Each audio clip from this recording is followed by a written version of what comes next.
Hello जय Bharat Vande Mataram dear student તમે સૌ તંદુરસ્ત અને સ્વસ્થ હશો એવી હું આશા રાખું છું રાઈટ। હવે આપણા કન્સેપ્ટની વાત કરીએ, મોલ કન્સેપ્ટ આપણે ભણીએ છીએ, જેની અંદર આજે આપણે એક બહુ મહત્વનો કન્સેપ્ટ શીખવા જઈ રહ્યા છે, બંધારણીય ટકાવારી કહેવામાં આવે છે। આ બંધારણીય ટકાવારી એટલે શું? તો કે કોઈ પણ સંયોજન તમને આપેલું હોય તો એ સંયોજનની અંદર એ તત્વની ટકાવારી કેટલી છે અથવા તત્વની દળથી ટકાવારી કેટલી, તમારી સામે લખેલું છે જો પરસેન્ટેજ બાય માસ કહેવામાં આવે છે, તત્વની દળથી ટકાવારી કેટલી। બહુ જ નાનો અમથો કન્સેપ્ટ છે, આપણે એને લખી દઈએ તો તત્વની ટકાવારી કેવી રીતે? તો કે આપેલા સંયોજનમાં તે તત્વનું દળ અને છેદમાં આખા સંયોજનનું શું આવશે? તો કે એનું પોતાનું આણ્વીય દળ। દરેક સંયોજનને તમે લો તો એનું આણ્વીય દળ અને એને તમારે પરસેન્ટેજ લાવવાના છે, માટે તેને તમારે 100 થી મલ્ટીપ્લાય કરવા પડશે, બરાબર છે?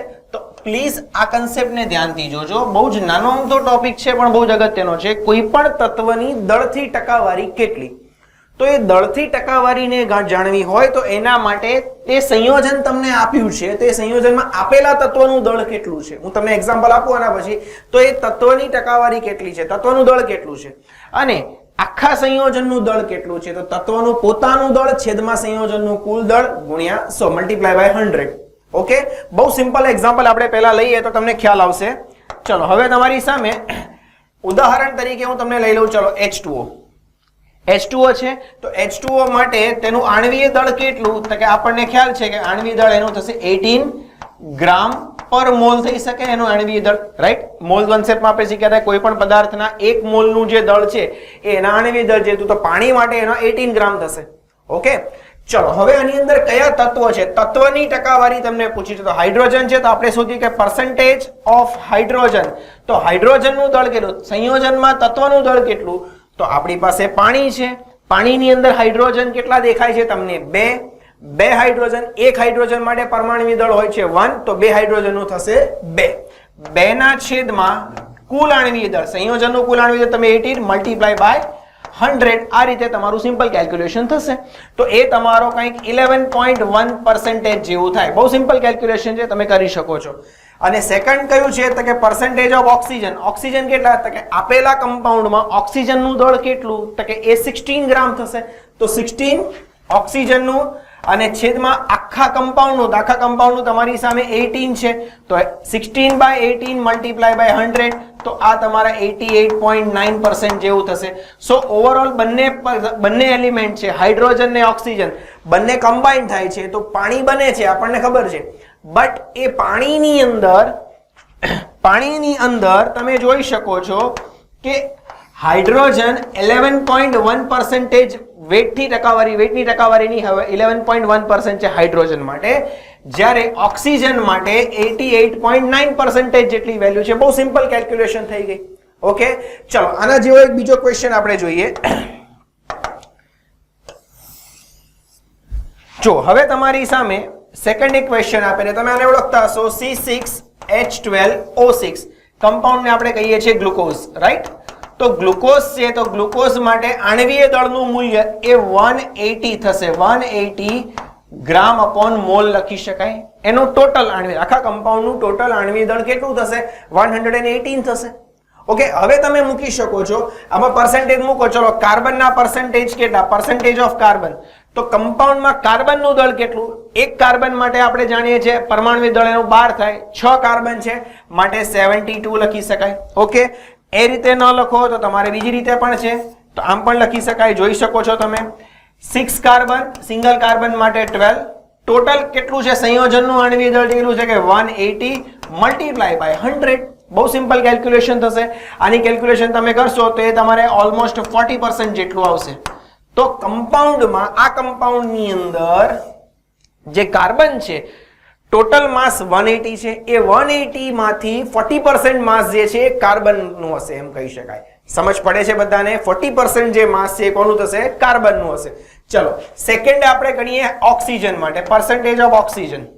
ઓક્સિજનને કેવી રીતે કરશો? તો 6 ઓક્સિજન એટમ છે, બરાબર? સિંગલ ઓક્સિજન એટમ માટે 16, એનું માસ થશે ડિવાઈડ બાય 180, બરાબર? સોરી, આના માટે પણ આના માટે પણ તમે મલ્ટીપ્લાય બાય 100 કરી શકો છો, તો મલ્ટીપ્લાય બાય 100.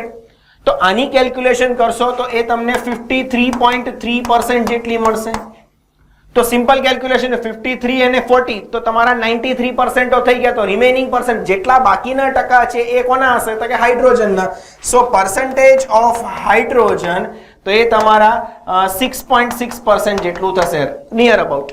ઓકે, આને ડાયરેક્ટ મૂકી દો તો પણ ચાલશે, કારણ કે આ બંનેના ટોટલ વેલ્યુ ને 100 માંથી ડિવાઈડ કરી 100 માંથી લેસ કરી નાખો તો એમાંથી તમને આ 6.6% તમને મળી જશે.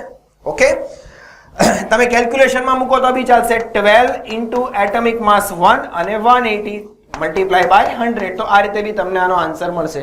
સો બહુ સિમ્પલ નાનો અમથો ટોપિક છે, તમને ખ્યાલ આવી ગયો. કયો કન્સેપ્ટ આપણે શીખ્યા? તો કે તત્વની ટકાવારી. કોઈ બી કમ્પાઉન્ડ આપેલું હોય, આપણે પાણીનું એક્ઝામ્પલ લીધું, હાઇડ્રોજન પ્લસ ઓક્સિજન 2 એલિમેન્ટ છે. ગ્લુકોઝની વાત કરી, હાઇડ્રોજન, ઓક્સિજન અને કાર્બન 3 એલિમેન્ટ છે. એની ટકાવારી શોધવી છે, દળ ટકાવારી કહેવાય. તો કેવી રીતે મેળવી શકાય? આપેલા કમ્પાઉન્ડમાં તત્વનું પોતાનું દળ છેદમાં એનું આવશે આખા કમ્પાઉન્ડનું દળ, રાઈટ? અને એને 100 થી મલ્ટીપ્લાય કરી દો તો તમને એની ટકાવારી મળી જશે. આઈ હોપ તમને આ વસ્તુ ખબર પડી ગઈ હશે. ઓકે, ચલો આના પછી આપણે એક નેક્સ્ટ ટોપિક સ્ટાર્ટ કરવા જઈ રહ્યા છે. નેક્સ્ટ ટોપિક તમારી સામે છે, એ છે પ્રમાણ સૂચક સૂત્ર. પ્રમાણ સૂચક સૂત્ર અને એનું આણ્વીય સૂત્ર. પ્રમાણ સૂચક સૂત્ર અને આણ્વીય સૂત્ર, આ બે કન્સેપ્ટને ધ્યાનથી શીખજો, બહુ જ ઇમ્પોર્ટન્ટ છે. કોઈ પણ કમ્પાઉન્ડ તમને આપેલું હોય એનું પ્રમાણ સૂચક સૂત્ર, પહેલા આ ઇમ્પોર્ટન્ટ છે, એના પરથી આપણે આ વસ્તુ મેળવી શકીએ. કઈ રીતે? આની આગળના કન્સેપ્ટમાં મેં શું વાત કરી? તો કે તમને કમ્પાઉન્ડ આપેલું છે, કમ્પાઉન્ડની અંદર તમે પર્સન્ટેજ ડિસાઈડ કરો છો, રાઈટ? હમણાં જે આપણે ફોર્મ્યુલા જોયું એની અંદર તમે કમ્પાઉન્ડ પરથી પર્સન્ટેજ ડિસાઈડ કરો છો કોઈ પણ એલિમેન્ટ માટે. ઓકે, હવે આનું ઓપોઝિટ વિચારો, આનું ઉલટું વિચારો કે કોઈ તત્વના તમને પર્સન્ટેજ આપ્યા છે. તો કાર્બન સપોઝ 40% છે, હાઇડ્રોજન સપોઝ 30% છે, એપ્રોક્સિમેટ તમને કહું છું. તો એ પર્સન્ટેજ તમને આપે, તે તત્વો જ્યારે ભેગા થાય તો એમાંથી જે કમ્પાઉન્ડ બને, કમ્પાઉન્ડનું આણ્વીય સૂત્ર શું હશે એ આપણે ડિસાઈડ કરવાનું છે. કોઈ પણ કમ્પાઉન્ડનું આણ્વીય સૂત્ર શું હશે એ આપણે ડિસાઈડ. આઈ રિપીટ, તત્વ આપ્યા છે, તત્વોના ટકાવારી આપેલી છે, તો ટકાવારી પરથી એ કમ્પાઉન્ડ જ્યારે બને તો એનું સૂત્ર શું બનશે, મીન્સ કે આણ્વીય સૂત્ર શું બનશે તે. બટ આણ્વીય સૂત્ર કદી જાતે ન મળે, ડાયરેક્ટ ન મળે, એના માટે તમારે પહેલા પ્રમાણ સૂચક સૂત્ર લાવવું પડે. આ બંનેમાં ડિફરન્સ શું છે પહેલા એ શીખવું પડે. પ્રમાણ સૂચક સૂત્ર એટલે સંયોજનમાં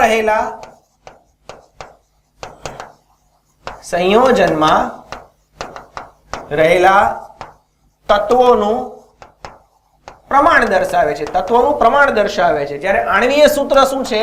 તો કે સંયોજનમાં રહેલા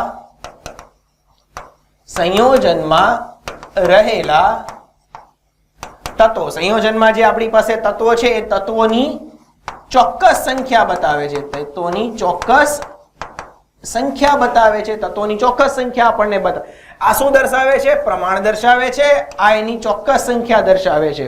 ઓકે, હવે આનું એક્ઝામ્પલ આપણે લઈએ. એક્ઝામ્પલ પહેલા પ્રમાણ સૂચક સૂત્રની વાત કરી દઈએ. પ્રમાણ સૂચક સૂત્રની અંદર તમે જોઈ શકો છો કે ફોર એક્ઝામ્પલ હું તમારી સામે લખું કે C2H6 આવું એક કમ્પાઉન્ડ છે તમારી સામે, C2H6, આને ઇથેન કહેવાય, તમે જાણતા હશો કદાચ C2H6 નામનો.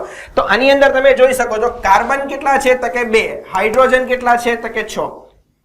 બરાબર છે? તો આને 1:3 લખી શકું આનું પ્રમાણ જો બતાવવું હોય તો આમાં કાર્બન અને હાઇડ્રોજનનું પ્રમાણ એ CH3, આ એનું પ્રમાણ, આ એનું આણ્વીય સૂત્ર છે. બટ એની અંદર પ્રમાણ આ છે. પ્રમાણ એટલે શું કહેવા માંગે છે કે કાર્બન કરતા, આઈ રિપીટ, કાર્બન કરતા હાઇડ્રોજન 3 ગણો છે. આ પ્રમાણ બતાવે છે. કાર્બન કરતા હાઇડ્રોજન 3 ગણો છે. કાર્બન 1 છે ને હાઇડ્રોજન 3 છે એવું ન ગણે, સંખ્યા નથી બતાવતું, પ્રમાણ બતાવે છે. પણ શું આ પ્રમાણ આ સૂત્રમાં જોવા મળે છે? તો કે હા, જોવા મળે છે. યસ, સાચી વાત છે. બરાબર છે. હવે તમે આને ઓળખતા હશો C6H12O6, બહુ સિમ્પલ સૂત્ર, ગ્લુકોઝનું સૂત્ર છે. તો ગ્લુકોઝની અંદર તમે જોઈ શકો છો 6:12:6, 6:12:6. તો આને 1:2:1 લખી શકાય. રાઈટ, સિમ્પલ છે આનો. અને તમે રેશિયો લેશો તો કેવી રીતે લેશો? ગુણોત્તર કેટલો મળે? 1:. તો કાર્બન, હાઇડ્રોજન, ઓક્સિજન, આ એનું જે સૂત્ર બને, આ એનું પ્રમાણ સૂચક સૂત્ર કહેવાય. સ્ટુડન્ટ્સ તમે સમજો છો? આનું શું કહેવાશે? પ્રમાણ સૂચક સૂત્ર કહેવાશે. તો ફરી એક વખત સમજી લો. ઉપર જે લખ્યા છે એ આણ્વીય સૂત્ર છે જે ચોક્કસ સંખ્યા બતાવે. ગ્લુકોઝને જોઈ લો. ગ્લુકોઝમાં કાર્બનની સંખ્યા 6, હાઇડ્રોજનની સંખ્યા 12, ઓક્સિજનની સંખ્યા 6. તો એ એનું શું થયું? આણ્વીય સૂત્ર, સંખ્યા બતાવે છે. તમને કઈ ચોક્કસ સંખ્યા બતાવે. બટ પ્રમાણ સૂચક સૂત્ર શું છે? આને પ્રમાણ સૂચક સૂત્ર કહેવાય. આમાં ક્યારેય એવું ના બોલાય કે ગ્લુકોઝના પ્રમાણ સૂચક સૂત્રમાં કાર્બન 1 છે, હાઇડ્રોજન 2 છે અને ઓક્સિજન 1 છે. એવું ના બોલાય. એને શું બોલવું પડે? કાર્બન અને ઓક્સિજનનું પ્રમાણ સરખું છે, જ્યારે હાઇડ્રોજનનું પ્રમાણ એનાથી બમણું છે. આ પ્રમાણ બતાવે, આ સંખ્યા બતાવે છે. તો નીચેના બંને પદ એ પ્રમાણ સૂચક સૂત્ર છે અને ઉપરના બંને પદ છે આણ્વીય સૂત્ર છે. તમને મગજમાં પ્રમાણ સૂચક સૂત્રમાં જે પ્રમાણ આવતું હોય એ આણ્વીય સૂત્રમાં ચોક્કસ દેખાય જ. બરાબર. બટ આપણે કોઈ બી સૂત્ર બનાવવું હોય, આપણે મીન્સ કે આણ્વીય સૂત્ર બનાવવું છે, તો આણ્વીય સૂત્ર લાવવા માટે પહેલા પ્રમાણ સૂચક સૂત્ર આપણે મેળવવું પડે. દરેકને સમજ પડી આ કન્સેપ્ટમાં? બહુ સિમ્પલ વસ્તુ છે, ખ્યાલ આવે છે? તો પ્રમાણ સૂચક સૂત્ર પડે તો એના પરથી, અને છેલ્લે સાઈડમાં એક વસ્તુ મેન્શન કરી દઉં કે આણ્વીય સૂત્ર મળે, આણ્વીય સૂત્ર જો લાવવું હોય તો એના માટે n ગુણ્યા પ્રમાણ સૂચક સૂત્ર કરી શકાય. આ કન્સેપ્ટને આપણે યુઝ કરીએ, પણ કેવી રીતે કરવાનો છે એની આપણે પછી વાત કરીએ. n ઇન્ટુ પ્રમાણ સૂત્ર. તો n ઇઝ ઇક્વલ ટુ શું હોઈ શકે? એ પૂર્ણાંક સંખ્યા 1 2 3 4 એ પ્રમાણે તમે લઈ શકો છો. કેવી રીતે કાઉન્ટ કરવાનું છે એની આપણે પછી વાત કરીએ. બટ આ કન્સેપ્ટ ખબર પડી ગઈ. તો ટકાવારી આપેલી હોય, દળની ટકાવારી એમ કહી દો તો પણ ચાલે. દળની ટકાવારી હોય. આની આગળના કન્સેપ્ટમાં શું થયું હતું? તો કે કોઈ પણ સંયોજનનું સૂત્ર હોય એમાંથી ટકાવારી આપણે ડિસાઈડ કરી. હવે ઊંધું આવશે. ટકાવારી આપેલી છે, એના પરથી આપણે સૂત્રને ડિસાઈડ કરવાનું, સૂત્ર બનાવવાનું છે. બટ આપણે બનાવવાનું છે આણ્વીય સૂત્ર. આણ્વીય સૂત્ર કદી ડાયરેક્ટ બનતું નથી. એના માટે આપણે શું પહેલા બનાવવું પડે? એનું પ્રમાણ સૂચક સૂત્ર બનાવવું પડે. Is that clear? આને અનુરૂપ આપણે એક્ઝામ્પલ આપણે સોલ્વ કરવાના છે. ખ્યાલ આવી ગયો બધાને? આ કન્સેપ્ટમાં ખબર પડી ગઈ? ઓકે સ્ટુડન્ટ, જો હવે તમને પ્રમાણ સૂચક સૂત્ર અને આણ્વીય સૂત્રની જે મેં તમને વાત કરી, પ્રમાણ સૂચક સૂત્ર તત્વોનું પ્રમાણ બતાવે છે, જ્યારે આણ્વીય સૂત્ર છે તેમાં રહેલા તત્વોની ચોક્કસ સંખ્યા બતાવે છે. રાઈટ? આપણે આ બંને વસ્તુને આધારે આણ્વીય સૂત્ર બનાવવાનું છે. તમને એના માટે એક એક્ઝામ્પલ આપેલું છે, જરા જુઓ કે કોઈ પણ સંયોજનની અંદર કાર્બન આપેલો છે એ 52.2% કાર્બન પ્રેઝન્ટ છે.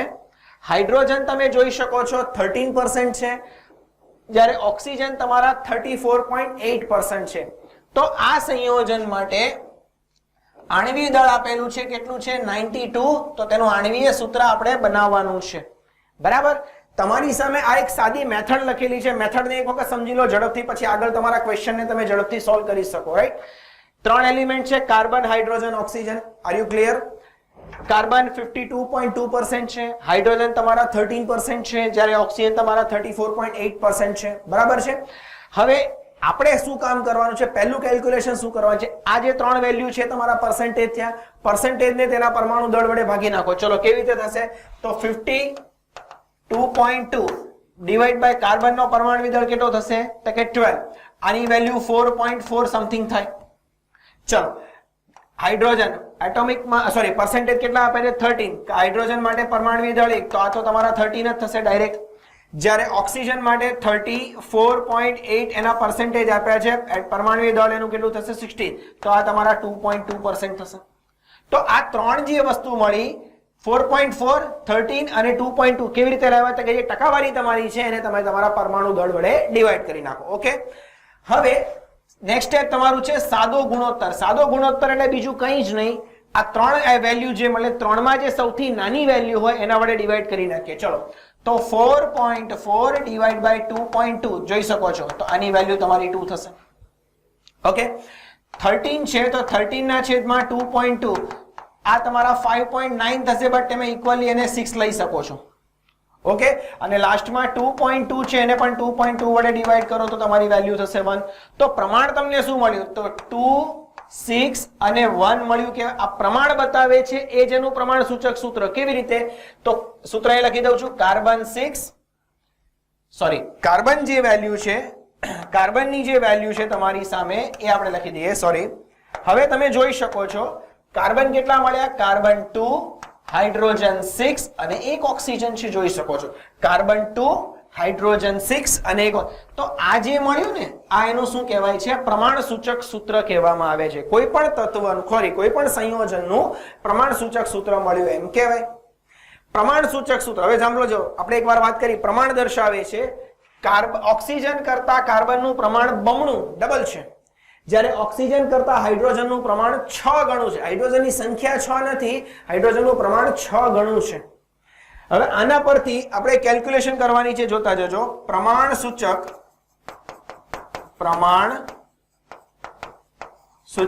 સૂત્ર દળ. તમને જે ફોર્મ્યુલા મળી છે એનું દળ કેટલું? તો સિમ્પલ કાઉન્ટ કરી નાખો. કાર્બનનો 12 થશે તો 24 બે કાર્બન માટે, હાઇડ્રોજન 6 થશે અને ઓક્સિજન તમારા 16 થશે, તો ટોટલ તમારા થશે 46. આ કોની વેલ્યુ મળી કહેવાય? તો કે જે પ્રમાણ સૂચક સૂત્ર તમને મળ્યું એનું વેઇટ આપણે શોધી લીધું, બરાબર છે. અને જે મેં તમને આગળના કન્સેપ્ટમાં વાત કરી હતી સ્મોલ n, n ની વેલ્યુ, તો સિમ્પલ n ની વેલ્યુ કેવી રીતે મળશે? સો n ઇઝ ઇક્વલ ટુ આણ્વીય દળ છેદમાં આવશે પ્રમાણ સૂચક સૂત્ર દળ લખી શકાય. આણ્વીય દળ તમને આપેલું છે 92 અને આ તમે લઈ શકો 46, so n will be 2. so finally તમારો આન્સર શું બનશે? તો આણ્વીય સૂત્ર n into પ્રમાણ સૂચક સૂત્ર લખાય, પ્રમાણ સૂચક સૂત્ર બની જશે, રાઈટ. n ની વેલ્યુ 2 છે, પ્રમાણ સૂચક સૂત્ર C2H6O મળશે. so finally your answer is C4, okay, H12 અને O2. આ રીતે તમારો આન્સર થશે C4H12O2. આ ફાઇનલ અણુસૂત્ર છે. આ અણુસૂત્રમાં શું આ ફોર્મ્યુલા દેખાય, સોરી આ પ્રમાણ દેખાય છે તમને કે ઓક્સિજન કરતા કાર્બન ડબલ છે, રાઈટ. ઓક્સિજન કરતા હાઇડ્રોજન 6 ગણો છે, 6 ગણો દેખાય છે તમને. સો ક્લિયર? તો આ પ્રમાણે પહેલા પ્રમાણ સૂચક સૂત્ર લાવવું પડે આ ટકાવારી પ્રમાણે ગણીને, અને એના બેઝ પર આપણે તેનું અણુસૂત્ર આપણે મેળવી શકીએ. Clear student? ચલો એના પછી તમને એક નેક્સ્ટ ક્વેશ્ચન આપેલો છે કે એક હાઇડ્રોકાર્બનમાં 80% કાર્બન છે તો તેનું પ્રમાણ સૂચક સૂત્ર શું છે? બસ સિમ્પલ ક્વેશ્ચન પૂછ્યો છે તમને. એક હાઇડ્રોકાર્બન કંપાઉન્ડ, હવે નામથી વિચારો હાઇડ્રોકાર્બન, સો ડેફિનેટલી એમાં કાર્બન હાઇડ્રોજન 2 હશે. તો એટલું તો કન્ફર્મ થઈ ગયું કે આની અંદર કાર્બન છે એ 80% છે, તો હાઇડ્રોજન તમારા 20% હોવા જોઈએ, રાઈટ. કાર્બન 80% ને હાઇડ્રોજન કેટલા હશે? 20% હશે. એનું પ્રમાણ સૂચક સૂત્ર આગળના ક્વેશ્ચનમાં કર્યું એ પ્રમાણે પહેલા તમારો પર્સન્ટેજ છે, તો કાર્બન માટે 80% આપ્યા છે, ડિવાઈડ બાય 12 કરી નાખો. હાઇડ્રોજન માટે શું છે? તો કે તમારા 20% છે, એના પરમાણુ દળ 1 વડે, તો પછી આ તો સિમ્પલ થશે, તમારા 6.7 સમથિંગ થશે આનું, રાઈટ. આની વેલ્યુ 2 થશે. તો આ બંને માટે આપણે શું કર્યું? બંનેમાં જે નાની વેલ્યુ હોય એના વડે ડિવાઈડ કરો, તો 6.7 બાય 6.1, આ તો 1 થઈ ગયું, અને 20/6.7 તો નિયર અબાઉટ 3 જેવું થશે, સોરી. સો તમારું પ્રમાણ સૂચક સૂત્ર સો કાર્બનનું પ્રમાણ 1 અને હાઇડ્રોજનનું પ્રમાણ, so it will be CH3. This is your answer. આ તમારો આન્સર કયો એમ કહેવાય? CH3 આ આન્સર થશે. Are you clear? તો કાર્બન કરતા હાઇડ્રોજનનું પ્રમાણ 3 ગણું છે. કન્સેપ્ટમાં ખબર પડી ગઈ. પર્સન્ટેજને પરમાણુ ભાર વડે ભાગી નાખો, જે વેલ્યુ મળે એમાં જે નાની વેલ્યુ હોય, આ બંનેમાં જે નાની વેલ્યુ હોય એના વડે પાછું ડિવાઈડ કરો તો સિમ્પલ એક રેશિયો મળશે. એ રેશિયો તમારું પ્રમાણ બતાવે છે. Is that clear? સમજ પડી ગઈ? ઓકે. આ તમે જોઈ શકો છો એક સંયોજન તમને આપેલું છે. કાર્બન, હાઇડ્રોજન ને નાઇટ્રોજન નું વજનથી પ્રમાણ, આ જરા વેલ્યુ જોજો, 9:1:3.5. 9:1:3.5. 3 એલિમેન્ટ છે, કાર્બન, હાઇડ્રોજન ને નાઇટ્રોજન. ક્લિયર? તો તેનું આણ્વીય સૂત્ર કયું હશે? આપણે આમાંથી આણ્વીય સૂત્રને ડિસાઈડ કરવાનું છે. ઓકે, બહુ સિમ્પલ વસ્તુ છે, ચલો જોઈ લઈએ આપણે. કયા કયા તત્વો છે? તો કે કાર્બન, હાઇડ્રોજન અને નાઇટ્રોજન 3 છે. ત્રણેયનું તમને વજન આપેલું છે, તો લખી દઈએ 9:1:3.5. આવી રીતે લખી શકાય. ચલો એક કામ કરીએ તો 18 2 અને 7 શું કર્યું આપણે મેન્શન કરી દઈએ 2 વડે ગુણતા. આ રીતે પણ લખી શકાય. હવે આ તો તેનું વજન થઈ ગયું, જે તમને વજન આપેલું છે તે વજન છે. એને આપણે આગળના કન્સેપ્ટમાં વાત કરી કે એને તમારે તેના પરમાણુ દળ વડે ડિવાઈડ કરો. પરમાણુ દળ વડે ડિવાઈડ કરી નાખો તો શું થશે? ચલો આને 18/12 કાર્બન માટે, 2/1 અને આમાં શું થશે તો કે 7/14 કાર્બન માટે સોરી નાઇટ્રોજન માટે પરમાણુ દળ કેટલો થશે? 14 થશે. તો 7/14 થશે. ચલો આના માટે શું લખી શકાય? તો આ તમારે પ્રમાણ મળશે એ થશે 1.5 મળશે આના માટે. આના માટે તમારું થશે 2, આના માટે તમારું થશે 0.5. ડન. ફરી પાછું તમે એને 2 વડે ગુણી નાખો તો 3 4 અને આ તમારો થશે વેલ્યુ 1 થશે. આને 2 વડે ગુણો 3, આને 2 વડે ગુણશો 4 અને 2 વડે ગુણો લખી દે કે 2 વડે ગુણતા 2 વડે ગુણતા. સો ફાઇનલી તમારું જે પ્રમાણ દેખાય છે હજી આને C3 કાર્બનનું પ્રમાણ 3, હાઇડ્રોજનનું પ્રમાણ 4 અને નાઇટ્રોજનનું પ્રમાણ 1. હવે આ ટાઈપનું પ્રમાણ તમને આપેલા ઓપ્શનમાં તમને કોઈ જગ્યાએ દેખાય છે અથવા તમે આને પણ હજી 2 વડે ગુણીને જોઈ શકો છો. 6 8 2 તો 6 8 2 વાળો આન્સર તમારો આ થઈ જશે. તો ઓપ્શન એ જે છે તેમાં કાર્બન C6H8N2 તો આ તમારા કમ્પાઉન્ડનું આણ્વીય સૂત્ર થયું એમ કહેવાય. બરાબર. આની આગળ જે આપણે બેઝિક કન્સેપ્ટ બેઝિક કેલ્ક્યુલેશન કરી એની અંદર પણ એ જ વસ્તુ હતી કે ટકાવારી આપી છે પરમાણુ દળ વડે ડિવાઈડ કરો. મેં તમારી સામે સિમ્પલ મેથડ થી કર્યું છે કે પર્સન્ટેજ આ વજન આપ્યું છે, વજન તમારું પર્સન્ટેજ છે એમ માની લો, એને મેં પરમાણુ દળ વડે ડિવાઈડ કરી નાખ્યા, સિમ્પલ રેશિયો મળે છે એ પ્રમાણે તમને આ ઓપ્શન સાથે મેચ થઈ જાય છે. ઓકે સ્ટુડન્ટ, ખબર પડી બધાને? ત્યારબાદ આ એક બીજો ક્વેશ્ચન તમને આપેલો છે, જુઓ. એમાં તમને કીધું છે કે ધાતુના 2 ઓક્સાઇડ છે જેમાં 50% અને 40% ધાતુ પ્રેઝન્ટ છે. ધાતુના 2 ઓક્સાઇડ, ધાતુ આપણે ધારીએ, ધાતુને આપણે મેટલ કહીએ, એમ તમારી મેટલ છે, એનો ઓક્સાઇડ તો MO ટાઈપનું કમ્પાઉન્ડ બનશે. પણ 2 ટાઈપના કમ્પાઉન્ડ બનાવવાના છે જેમાં એકમાં 50% જેટલો ધાતુ પ્રેઝન્ટ છે, બીજામાં 40% જેટલો ધાતુ પ્રેઝન્ટ છે.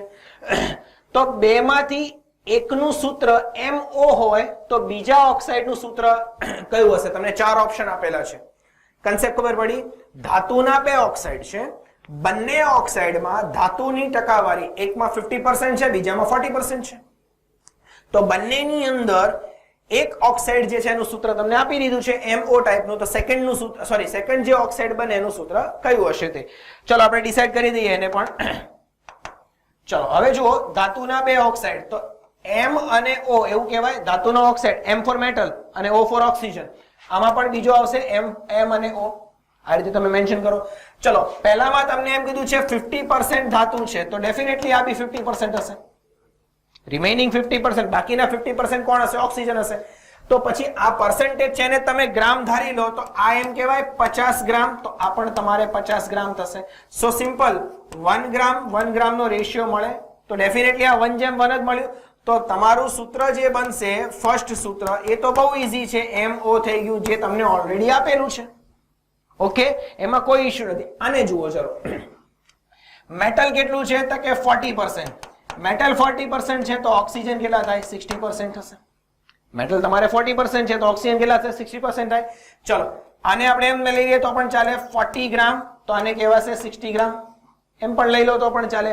આપણે જે પ્રમાણે રેશિયો લેતા હતા, પ્રમાણ લેતા હતા, નાની સંખ્યા વડે ડિવાઈડ કરી નાખો તો 40/40 તો આ 1 ગ્રામ થશે. તો આને કહેવાય 60/40. તમે વિચારો 1.5 ગ્રામ થશે. તો સિમ્પલ 1:1.5 અથવા 1:1.5 એ રીતનું આ બંનેનું પ્રમાણ મળશે. અથવા મલ્ટીપ્લાય કરો તો 2 વડે ગુણી નાખો 2:3 થાય. સો સિમ્પલ સૂત્ર શું બનશે? M2O3. આ રીતનું સૂત્ર તમારું તૈયાર થશે. ઓકે, તો તમારો આન્સર જે થશે એ કયો બનશે? M2O3. ઓપ્શન બી તમને લાગુ પડશે. તો સ્ટુડન્ટ્સ આજનો આખો કન્સેપ્ટ ખબર પડી ગઈ. પહેલા ટકાવારી આપણે કેવી રીતે શોધવાની, કમ્પાઉન્ડ આપેલું હોય, કમ્પાઉન્ડ પરથી ટકાવારી લાવવાની, બહુ સિમ્પલ મેથડ છે. અને સેકન્ડ, ટકાવારી આપી હોય તેના પરથી તમારે એક ફોર્મ્યુલા બનાવવાની છે, આણ્વીય સૂત્ર. બટ આણ્વીય સૂત્ર માટે પહેલા શું લાવવું પડે? એનું પ્રમાણ સૂચક સૂત્ર લાવવું પડે. Is that clear student? આજનો કન્સેપ્ટ બધાને સમજાઈ ગયો? Wish you all the very best. Thank you.